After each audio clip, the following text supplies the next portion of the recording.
morning. Good morning.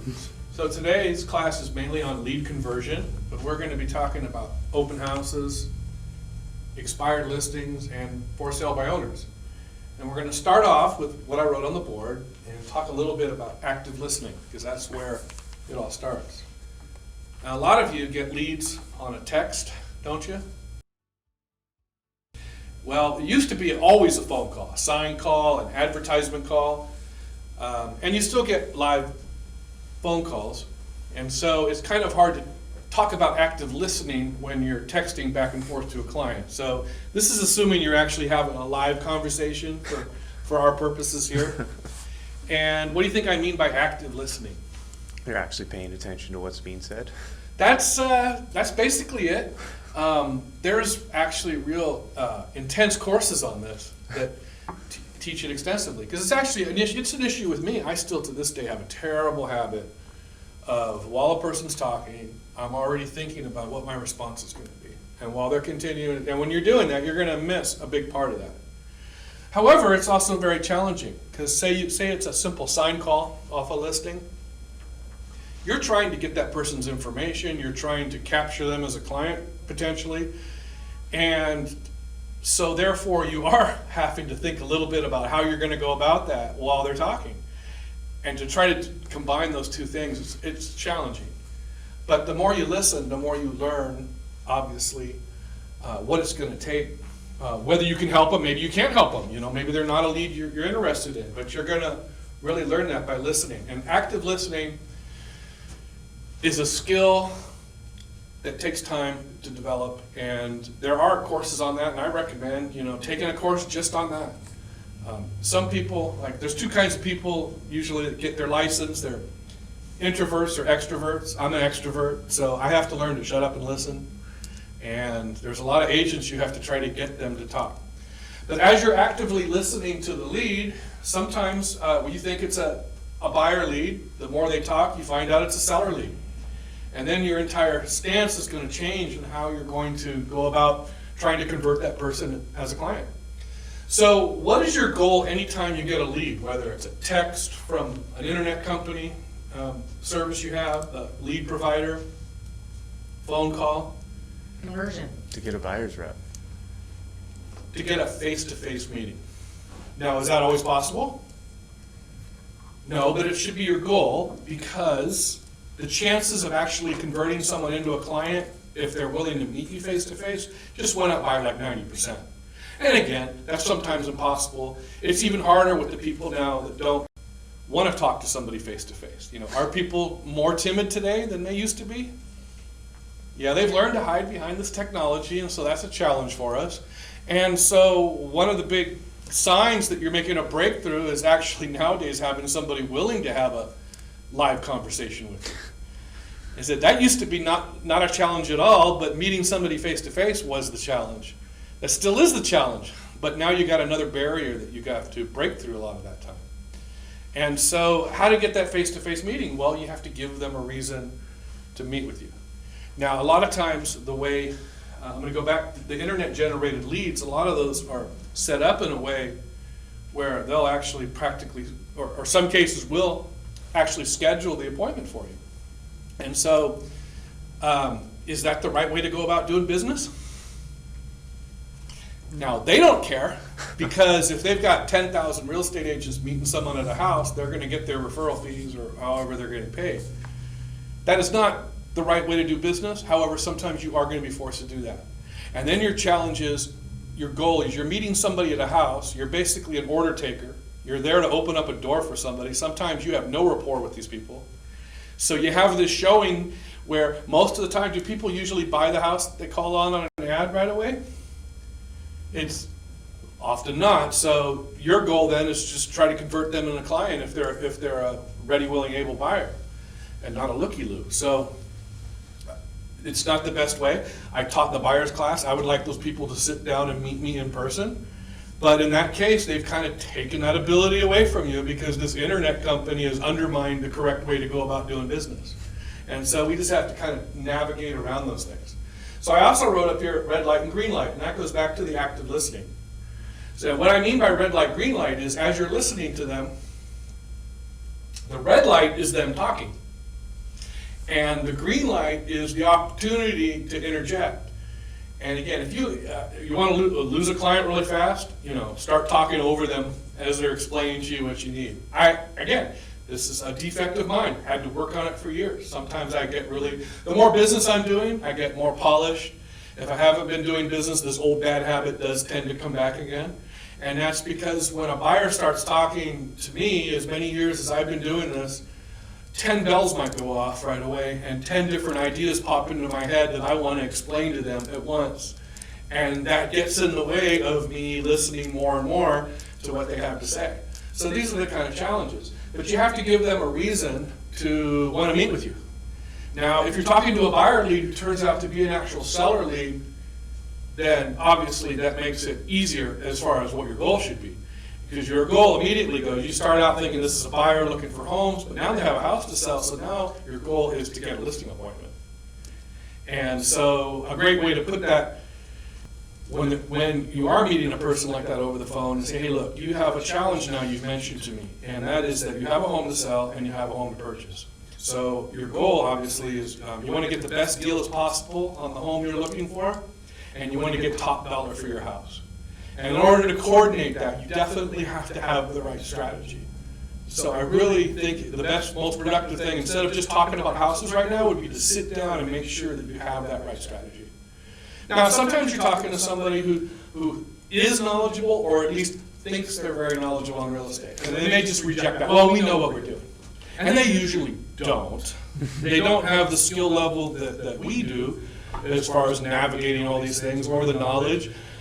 Certainly there's information out there they could read, or they could watch a video like this, but if they've never done it, the experience still counts. And so you have to figure out a way, and usually you can convey that with confidence. If you rattle that off and you practice some of these scripts so that they're just second nature to you, then you get a lot less pushback.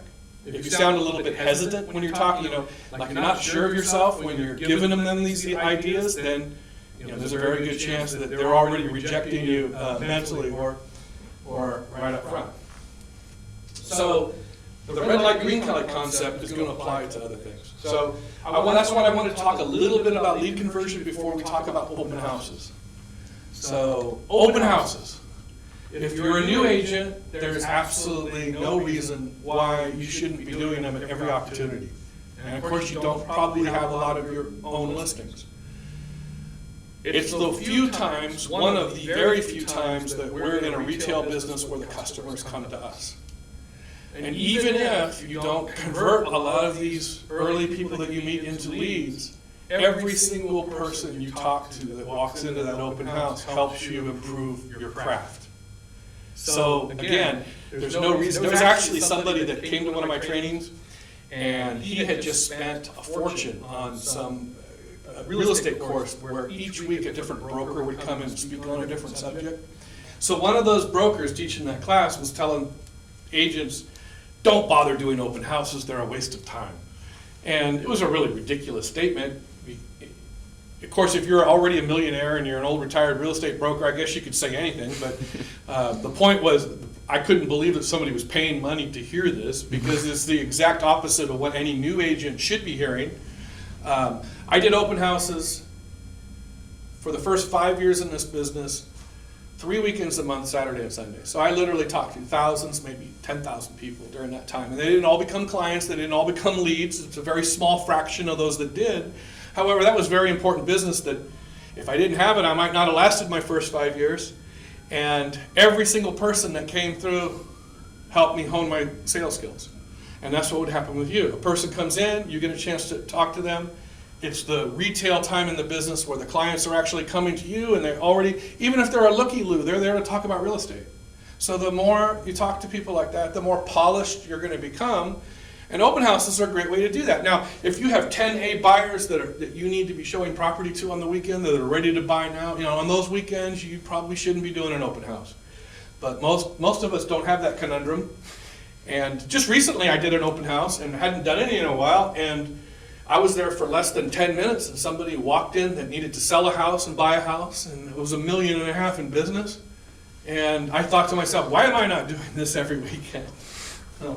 And like I said, I'm more of these classes are a do as I say, not necessarily a do as I do because of the stage I'm at here. So we're going to talk first about choosing an open house.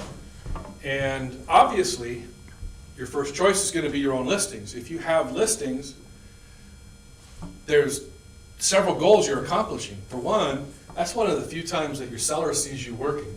And if you're in a slower market, that's going to help if you ever need a price reduction, etc. If you don't have offers on the property, they know you're working hard at it. So if it's your own listing, you're accomplishing more than one goal.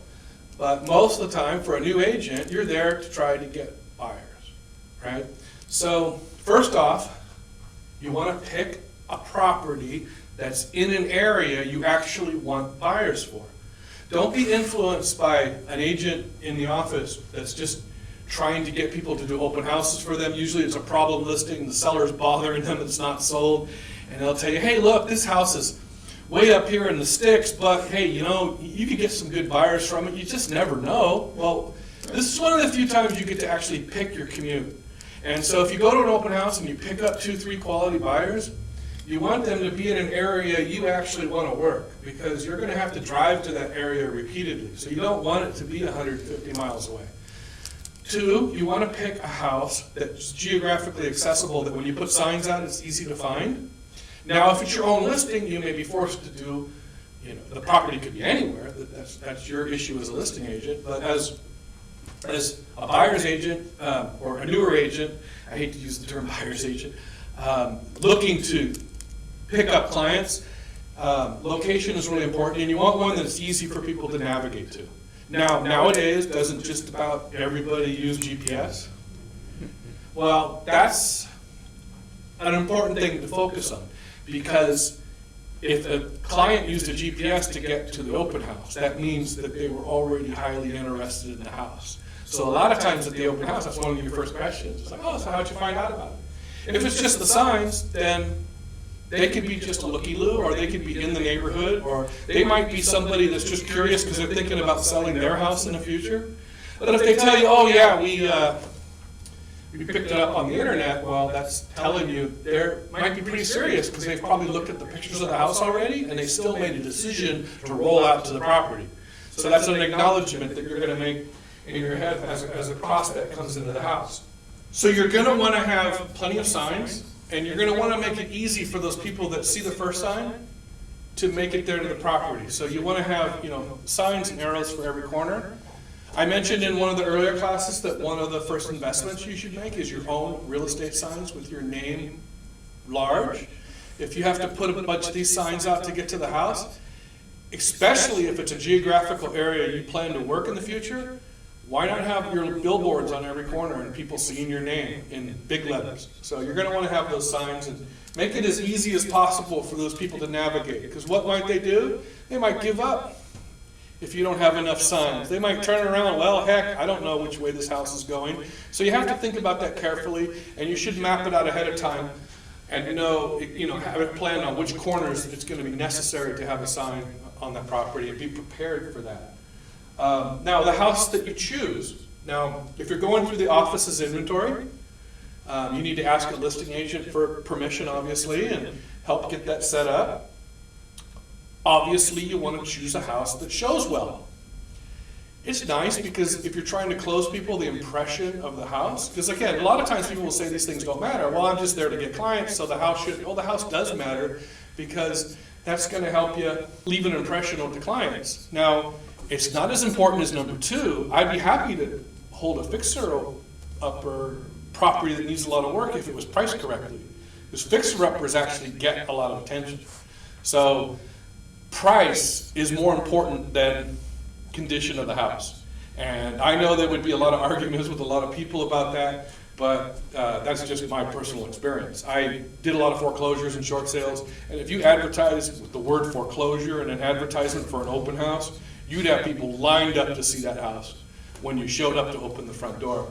And the condition of the property meant nothing compared to the price. So now that's important. So the condition of the house, a nice showing house, great.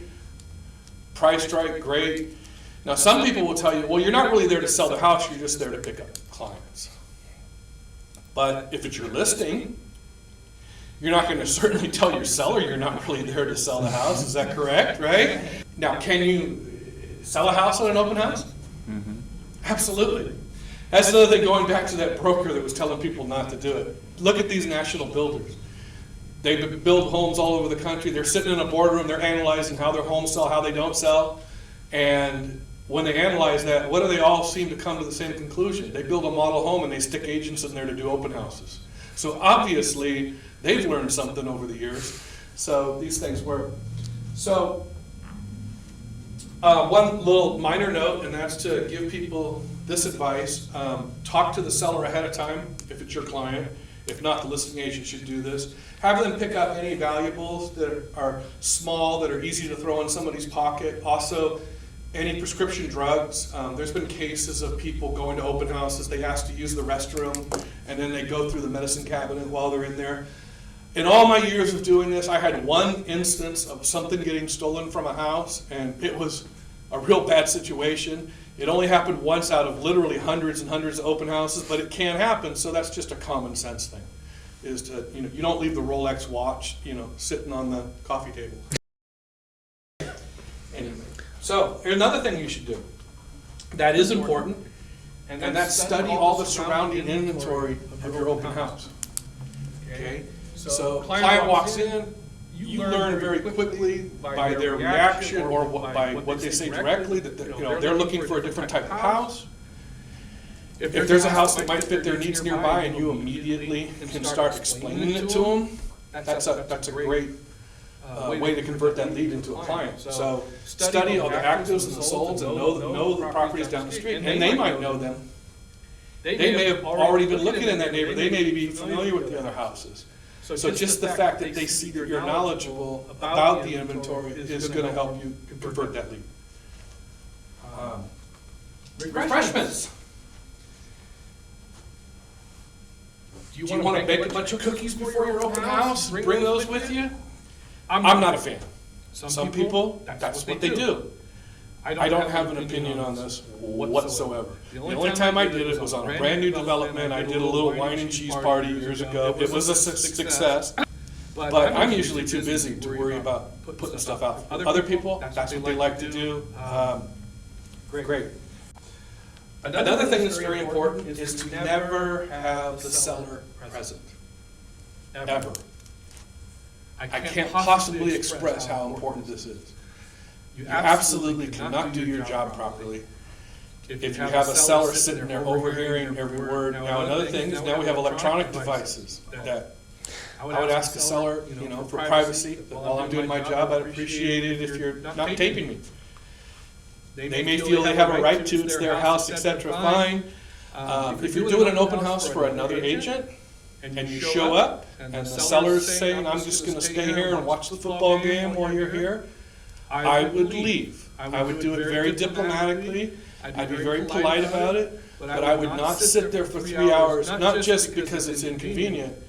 This is really important because, again, you may say something that the seller doesn't like, and then it may interfere with that relationship with the seller. So you just don't want to be put in that situation. And again, what is that seller interested in? The seller's interested in selling their house. So the minute that you deviate from that because you're trying to convert a client, as in talking about another house that's for sale down the block, they're not going to be happy about that. If the person is showing buyer signs and they're there, that's even worse. Do you think that a serious buyer is going to be able to discuss writing up an offer with the seller present in the room? Now, can you sell a house at the listing? Mm-hmm. Sure. It's not common, it's not easy to do, but it happens. And that always is my goal when I show up there. I'm hoping to get a ready, willing, able buyer, and I have written offers right on the kitchen table. And even with other people coming in, walking into the house, and I'd say, excuse me, I'm busy right now, take a flyer. But once I have that serious buyer, then that's really the goal. And it can happen, so you want to be prepared for that. So you always want to have a contract, or you want to be prepared to do it electronically when that lead comes into the property. Now, sign-in sheets. So do you use a sign-in sheet when you do an open house? Yes. Do you? I have one, but I never make people sign it. Yeah. I tell people to sign in. I'm like, can you sign in? The sellers want to know who's here. Okay, this is one of the things that I developed over the years. So I used to sign up sheet for many, many years, and I used to ask people to sign in. One of my tasks on Monday night following a weekend was calling back these various leads, and I would get the fire department and the pizza place, and I would get buyers that left their actual phone number, and but a lot of people would refuse to sign it. A lot of people would sign it, not leave their number. And that's fine. A lot of people, builders obviously use a sign-in sheet, but they do it in a way that they get the correct information usually, because they're pretty good at it, because they practice. I threw away the sign-in sheets many years ago. And I replaced it with just having a notepad and pen ready nearby. And what I do is I take down their name and information as part of the closing process, because I've actually given them a reason to give me their actual contact information during that conversation. So let's talk about the sales process at an open house. So the buyers might be driving around looking at a lot of houses, maybe not, maybe that's just the one house they want to see. But people are always put up some defensive walls because they know that they're about to approach a salesperson. Sometimes they'll say, don't give the couple, or if it is a couple, we'll say, don't give them any information this time. We don't want all these people calling us a week later. And again, you can overcome these people, pretty simply, especially if they're interested in the house. They're going to give you their information. But my approach is very disarming in the beginning. What I do is I have flyers. And a little bit about the flyers. Again, if you're doing someone else's listing, make sure you have a flyer with your name and contact information on it. Also, put away any of the flyers that belong to the listing agent or card holders, stuff them in a box or a closet somewhere during the open house, because you don't want the people picking up that card and they're interested later and they pick up that number and call it. The listing agent isn't going to know that you were the reason, so you can lose a lead that way. So make sure you have your information. And again, what I do is I hand the people a flyer and I say, hi, thanks for coming, and feel free to have a look around the house. Then, depending on their demeanor and their actions, I might throw another question at them. And we talked about this a little earlier. So how'd you find out about the open house? Again, if they tell you that they saw it on the internet because it was advertised there, then that tells you a lot. It tells you again that they already looked at the pictures and then they made the effort to drive out there. So they have a reason for being there. If they just happen to see the signs, well, that's why you had the signs. They may be a serious buyer, they may not, you need to determine. But again, I'm very disarming in the beginning. I just allow them and I make them feel comfortable that I'm not going to give them a hard sales pitch. Again, feel free to have a look around the house. But then I wait, and the red light, green light thing. So you start out with a little bit of a red light, and then slowly start shifting towards a green light. Let's suppose you have a scenario where they look through the house, and they're starting to head towards the front door. That's the point where I start to get aggressive. I start to engage a conversation with them. They may be very uncomfortable at that point when you do that. I had a partner who used to do open houses with me when she was newer, and I would. She would see me doing that. She said, you made those people feel really, really uncomfortable, and I had to explain to her. Once they go out that door, and I don't have their name and number, what good are they going to do me then? So what difference does it make at that point? But hopefully you're not quite at that stage, because your percentage of closing in that type of situation is going to be a low number, but it's going to be higher than just letting them walk out the door. Yeah. So again, if you have a chance to engage them, now they may ask questions. Great. Red light, you listen carefully, active listening when they're asking you that question, and then you prepare a correct answer, which really should be geared towards getting their actual name and number and email, right? Mm-hmm. So have you been looking for a while? If they answer that question, that's an open-ended question. They'll usually just start explaining, well, gosh, we started out here, we had an agent. Now, what about when they tell you they have an agent they're working with? That's great. Exactly. Oh, terrific. And then you just keep talking.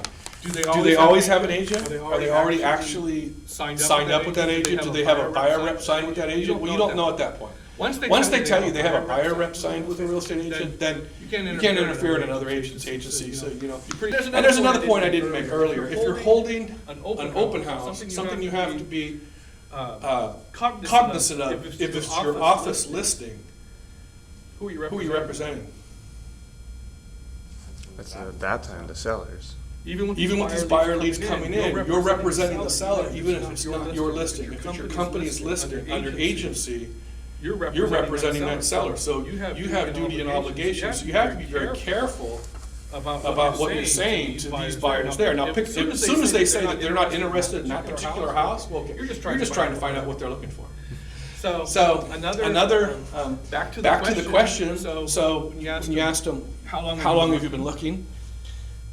And so how is your search going so far? How are you going about that? And if they don't have an agent yet, if it sounds like a way that's not too productive, you can offer a little help.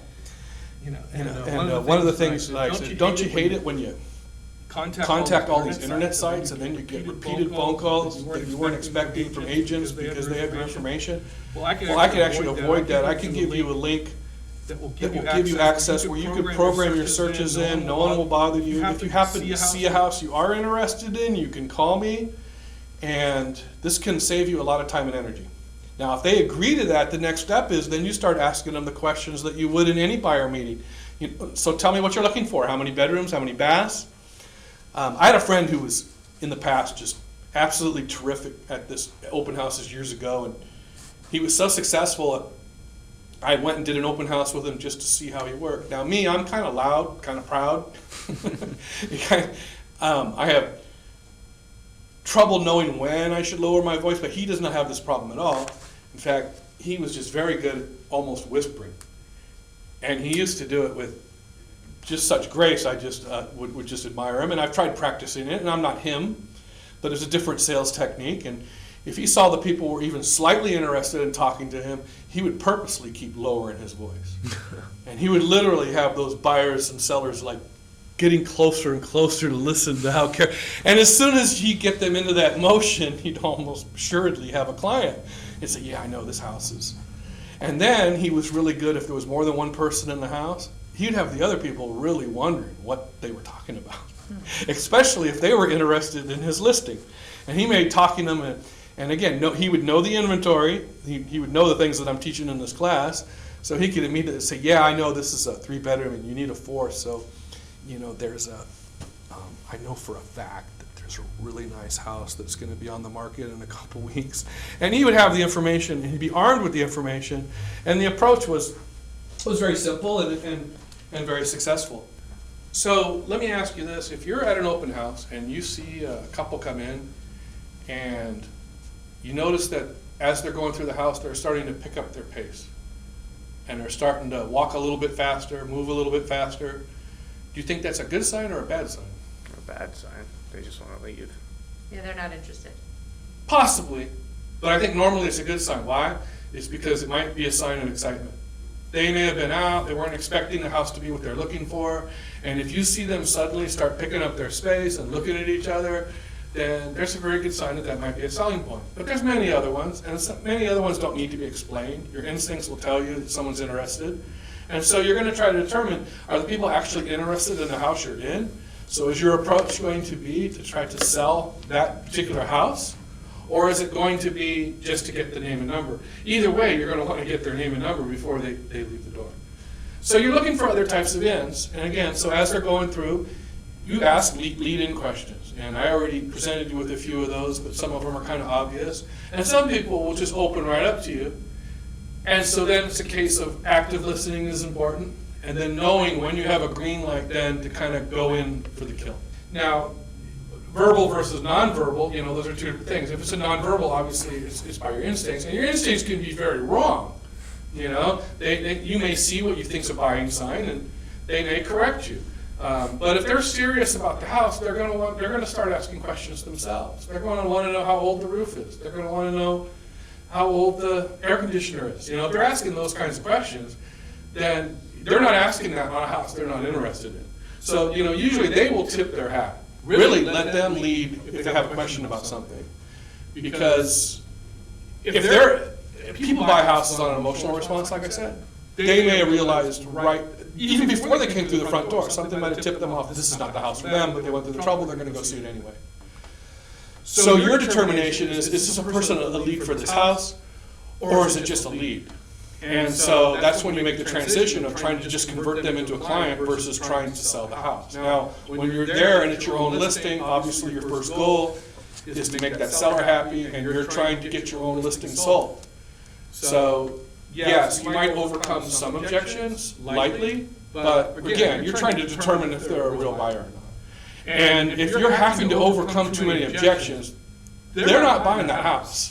So you are just wasting your time. So the sooner you make that transition from figuring out that they're a buyer for some other property versus that house, the better. And you're going to determine that by asking some simple leading questions. Okay. So But you're always asking them if they're working with someone. I asked them if they're working with somebody. I may slip that in at any point.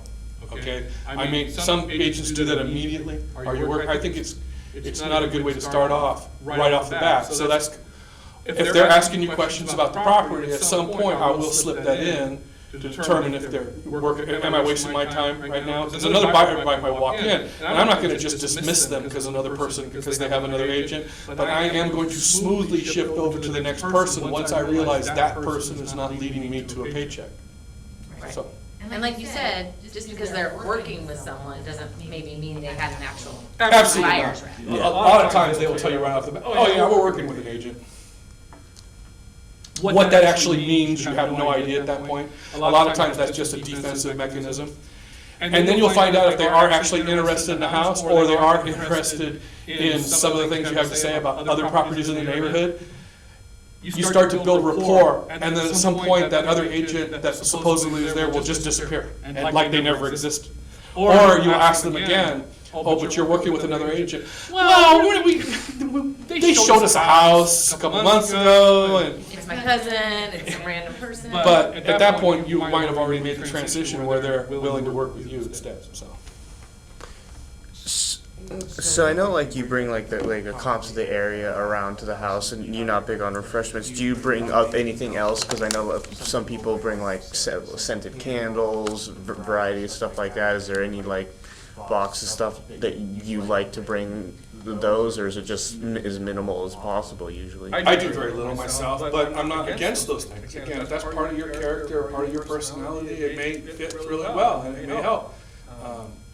I know people would bake fresh bread in the oven in the kitchen, and it would give the house this really nice smell. I mean, these are all not bad things to do.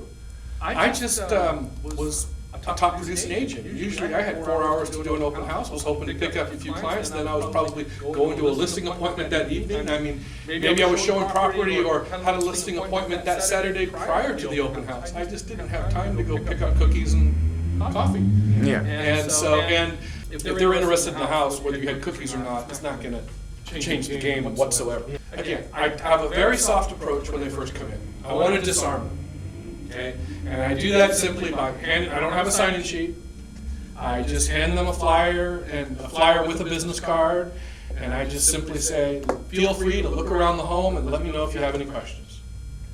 And then I may not wait long, and I may throw in a couple leading questions like the one I mentioned. How long have you been looking? And that may seem like a question that may not give you much of an answer, but it might tell you everything you need to know. Okay?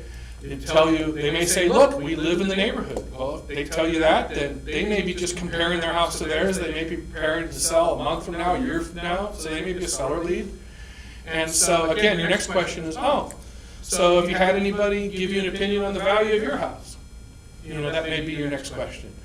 But regardless of that, if they just begin to start looking through the house and they don't seem to be that interested in interacting, I will allow them to do exactly what I offered, and that's let them see through the house. If they don't have any questions, if I see that they're preparing to go through the door, I increase my questions, and I become more aggressive. And the reason I do that is because once they walk out that door, if I don't have their name and number, well, what good did it do me? So I mentioned earlier that I had somebody that told me that made them very uncomfortable. Another agent saying, didn't you notice by the look on their face that they were a little bit apprehensive? And I don't care at that point, because again, once they leave, they're gone. So why am I spending my time there? I'm there to pick up buyer leads, so I'm going to at least try before they head out the door. So So a good open house is one person comes in and you pick them up as a client. That's all you need. That's really what it boils down to. And it can be a drag to be doing open houses where you don't get much traffic and you get tired. And then towards the end of the open house, you're just thinking about going home, and then your chances of closing that one good lead that comes in at 5 o'clock when you're about to pack up, it becomes harder. And it is hard to sit in a house for 2 hours. You find yourself, I don't care who you are, peeking out the blinds. And, oh, a car's coming. Is it going to stop it? Oh. And I imagine people who do garage sales have that same feeling. But you do it because it works, because you are going to have that open house where you do pick up plenty of people. Some people say, do you do open houses in the rain? Do you do open houses during holidays? There are weekends that are better than other weekends. And you'll figure out, well, gee, this might not be a Super Bowl Sunday, might not be a good time. However, if you are doing an open house on Super Bowl, does everybody watch the Super Bowl? Yeah. They might be serious if they're coming out on Super Bowl Sunday. But if they're out there looking in the rain, if they're out there looking, during a holiday, now I'm not going to be doing on my favorite holidays, but I'm saying there are better weekends than others. But again, if you're out there talking to people, that's the most important thing. Anyway, early on, I had a client that I had been trying to get during a recession. I knew the son of a builder who later would become my biggest client for many years. I'd done a deal with him, and he was trying to help me get his dad's business.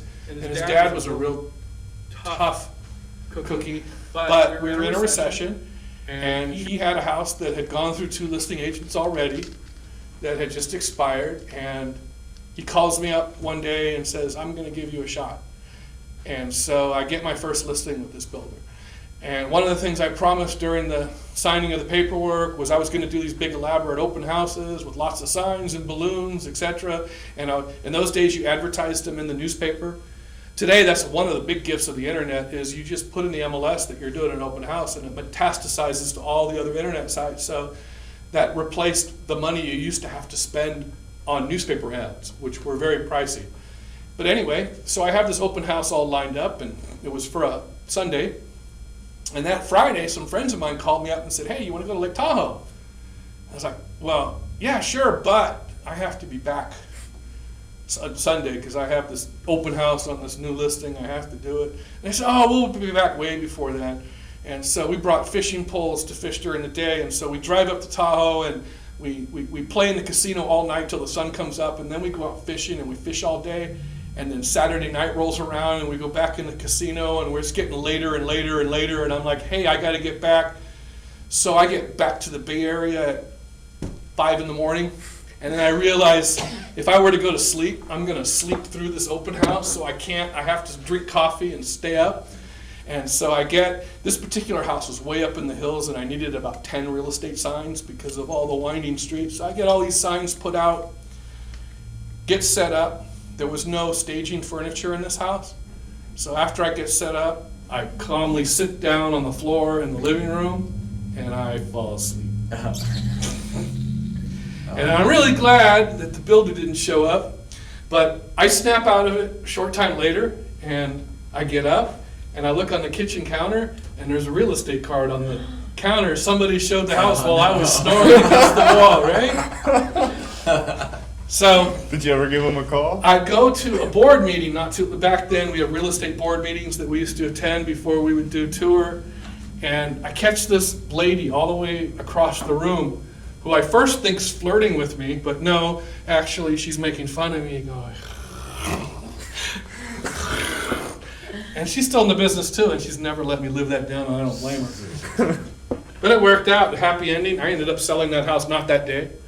But later on, did sell that house, picked up that builder client, and he was my client for never. I don't think I ever told him about that. Again, if you're a new agent, you don't have any clients, and you've got a vacant listing that someone in your office has near your house, why not hold it open in the afternoon if you've got no other prospecting going on, no other appointments, and you don't have a lot of clients? You catch somebody just getting home from work. Again, you might catch a neighbor who, again, is just interested in comparing it to their house, and you might pick up a listing lead. So there's not a bad time to do this activity. It's not the only thing you should be doing. There's plenty of things, but this should always be added to your list of prospecting techniques because history proves that it works. So, any other questions? Then we'll move along. Talk about two more subjects, and that's for sale by owners and expired listings. So it's a completely different subject because we're not really talking about buyers. I mentioned in lesson 1 that now that you have a real estate license and you're driving down the street and you see a for sale by owner sign, you should hit the brakes, write down the information on the sign, go back, research the property. You'll find out from the MLS, did it recently sell? What is the sales history on the house? How big is it? You can run some comps, kind of have a CMA before you call them. Not a, I wouldn't spend a lot of time ahead of time. Now, when it's a for sale by owner, why do you think it is a for sale by owner? They don't wanna pay commission. That's the biggest one. They may have had a bad experience with a real estate agent in the past, or they may be really sophisticated. So let me ask you this question. Which one of these types of for sale by owners is your friend? One that prices the property right, offers 3% to the selling agent, versus one that's overpriced, absolutely refuses to pay a commission. Overpriced. Overpriced. The overpriced one's your friend because that other person might be successful. Now, the shoe's on another foot when have a buyer for the house and you just want to make a sale. Then you just hope that there's somebody that's willing to pay 3%. If they're priced right, great. They get rewarded for doing it right, even though they're not licensed. I had a scenario with a buyer that I was showing property to, a very good buyer, and we found a house. Funny, it's on Cherry Street, which is right next to where YouTube has their headquarters. It was actually right down the street from that. And the house was listed in the MLS, and I showed it to them. The clients loved it, and we literally were going back to the office to write up an offer. And as we're driving, I see a for sale by owner open house sign. And of course, the clients see it, and they say, what is that? Now, at that point, when you know you're about to write an offer, is that something you want to do? A squirrel off to the side here, right? But can I not show it? No, that's pretty hard not to do. Now, this could be a disaster. I'm going to go show them a house. This is a qualified buyer that's solid, that I've spent time with. Do I know if I'm going to get paid? Do I know how much I'm going to get paid? Do I know if that person's going to be easy to deal with, difficult? No, I don't have anything. All I know is I have to show the house. And of course, I go in there hoping they don't like the house. Unfortunately, this house was nicer than the other one. It was priced better than the other one. And the owner greeted us right at the door to the open house and acknowledged that I was a real estate agent. And as I'm seeing my buyers show more and more buyer signs as they're going through the house, I'm thinking, oh my gosh, I might not get paid. But, is it about me? No. So, at any rate, we get to the point where we walk out of the house. Clients tell me, yeah, they're much more interested in that house than the previous one that they were going to make the offer on. And so I said, okay, give me a minute. And fortunately, I went in and I talked to the seller, and he had no problem with paying a 3% commission. So then what I did is they actually had a table in the garage, and I had the buyer sitting in the table, and I had the seller in the kitchen, and I put this deal together by walking back and forth and negotiating it, wrote up one contract there, and it was a happy ending. But that could have turned out very bad. Okay, so back to the for sale by owner. So there's people that just specialize in this. I remember years ago I went to a real estate seminar, and I saw a license plate that I absolutely love, a personalized plate that says, I eat FSBOs. And then I met who that realtor was. I thought that was so cool. It was a lady who just specialized and did a bunch, and that was her whole shtick. Now, where do we find out about for sale by owners besides signs? Zillow. The internet lists them on some of the sites. There's the expired listings as well. We're going to talk about expireds in a different subject, but Craigslist. And what do they say a lot? Do not call. Do not solicit, etc. So should you follow those rules? Yeah, they got rules. So, but you can fan through those, and you can find what can you? You can knock on the door and ignore it, and you might get the listing. I don't really have an opinion on the subject. I would be very polite about it, but at any rate, they are a source of leads. Now, Ben, back to why the person is a for sale by owner. There's another thing that people don't expect, and somebody didn't believe me. In another class that I was teaching, I said, I'm going to go get some for sale by owner leads, and we're going to role play calling those leads here in the class, which I didn't prepare for today. And prior to that, I had told the people in this class that sometimes a for sale by owner is just shopping for a real estate agent. And they said, no, they wouldn't do that. Well, it turned out that one that I saw driving home from my house, I had written it down for the class. Right there in the class, they said, we just put the sign out to see which agents were on the ball that were going to call us, and we've already listed with somebody. And so they do that. And again, here's a scenario. Some people don't think about hiring an agent at all. They don't think about anything. They just, one day they find out that they're moving. They find out, oh gosh, gee, we need to go move because mom's getting sick and we need to move closer. We can help take care of her, or we got a job transfer, etc. And then they don't know what the next move is, and they're at Walmart that day, and all of a sudden they see the for sale by owner signs, and they think, gee, maybe I should stick one of these signs in front. And again, they don't really have a plan yet. Some of those people are very easy to close. But most of them have to go through a process. They put the property on the market. Now, do people have a better chance of selling their house for sale by owner than with a real estate agent? No. No, they do not get the exposure. So there's a very good chance they're not going to sell. In a hot market, more of them are going to sell. But again, the ones that are your friend are the overpriced ones. Those houses aren't going anywhere. And you don't want to just tell them that right off the bat. One of the old strategies that could still be used is I used to put, if it was one that I was really targeted, I really wanted to try to get the listing on, I'd put together a package of paperwork and I'd offer to them, say, I'd be happy to offer you, all the documents.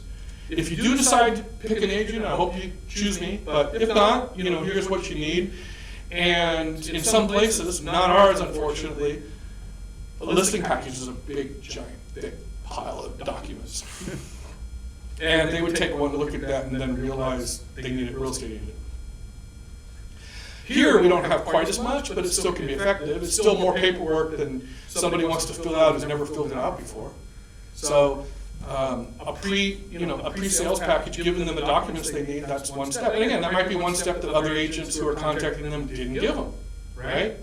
So now you can get into a conversation about commissions and so forth, but one of the ways, we talked about the ones that are already offering 3%, but during the initial conversation, if you ask them, so why are you going for sale by owner? Well, we want to save the commission. Oh.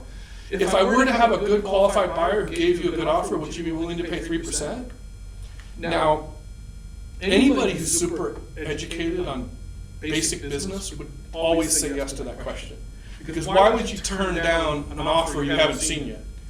Okay?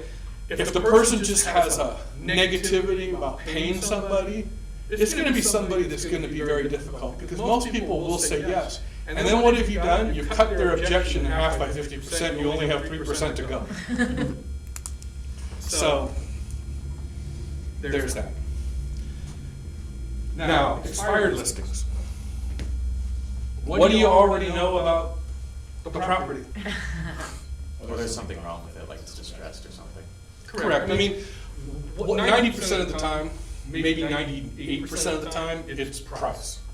But there could be something else, like I bought a house once because the people were breeding pit bulls and they couldn't have anybody show the property, and the property was in foreclosure and we couldn't put it on the market in that condition, so I bought the house and did well on it.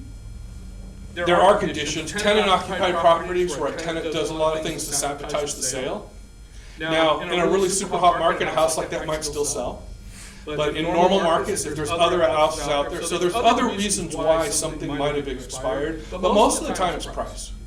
And there's two kinds of expireds that we really target. One is the ones that people think of first, and that's the one that expires today.